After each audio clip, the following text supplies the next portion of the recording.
Alright fellas, we finally got the motor ready to go into the car. This is the first time that they see each other in a while. Time to get this off the motor stand. I finally hooked up an actual chain. I don't know if you guys saw in my last video how I was using straps. I don't trust it. I was just being impatient, but now I hooked up a chain and I think this should be a lot better. She's ready to go. She's ready to go. She's off the stand. Now we're getting the flywheel on. I was really excited for this part. I was gonna start using these bolts, and I tightened 2 of them down just to see if it was the thread or what it was, because it was like feeling like it was like bottomed out, and lo and behold, it was. This flywheel has a little bevel in it just because it's not a dual mass. I actually almost threw these away. They just look like AutoZone bolts, Home Depot bolts.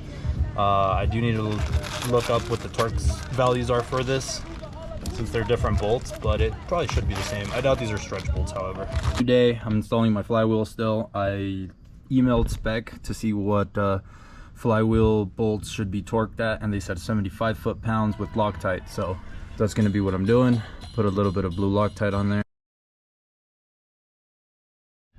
Finally got the flywheel installed along with the clutch and pressure plate. Everything is torqued down. The flywheel bolts were recommended to be at 75 foot-pounds, and the flywheel bolts with red Loctite at 25 foot-pounds. The motor's ready to go in the car. Got the downpipes on, everything's torqued on, got the transmission brackets on. There's really nothing left other than to throw it in.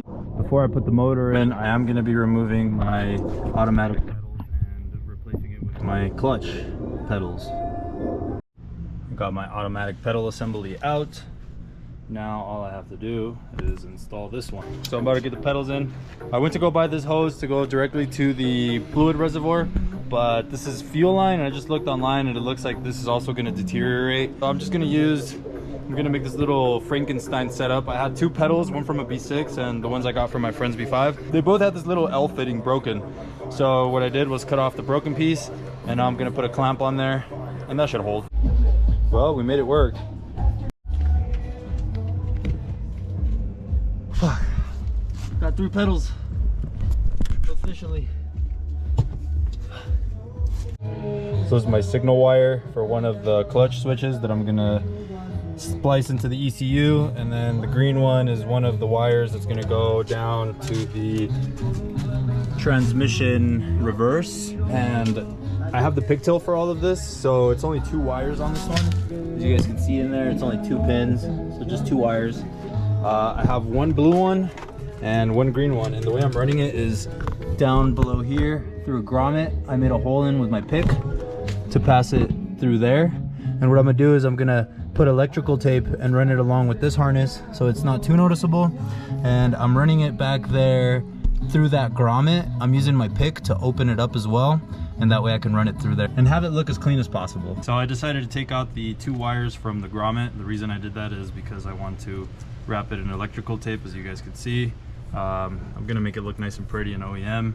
So this is the wire that goes to the ECU, and these are the 2 that goes to the reverse light. And then after I put on electrical tape, I'm gonna go ahead and put this insulation tape to make it look nice and pretty and to protect it from, I don't know, harsh temperatures.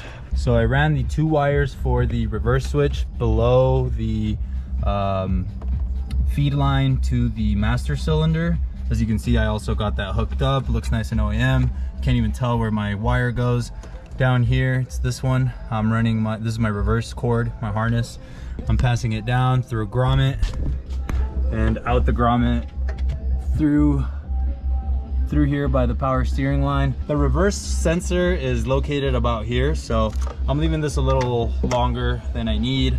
Whatever I don't use, I can always just reel back up through there and roll it up or something, but I think this should be good.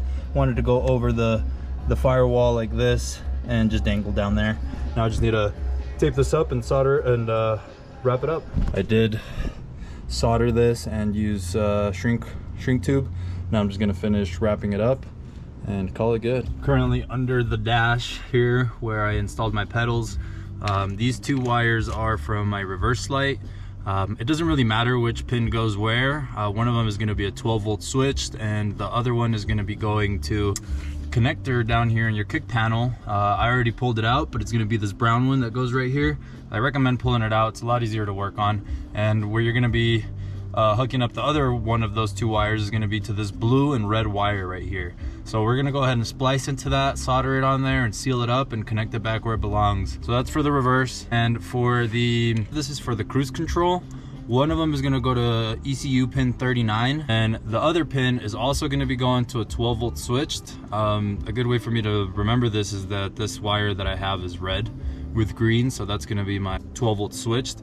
I'll probably be doing that for the reverse one as well. Just have two green ones for the 12 volt switched, and the two blue ones is the signal wire. And the other one that I still have to do, it's another clutch safety switch. It's for when you start the car, I believe.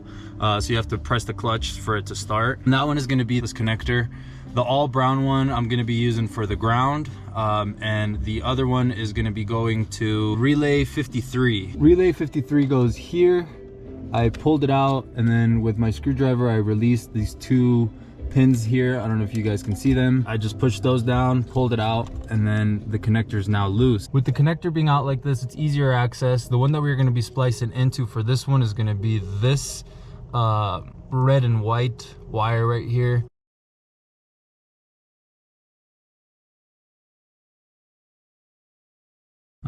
But they've all been hooked up, wired, as you guys can see. I ran them, try to make them look OEM, and everything's been hooked up properly.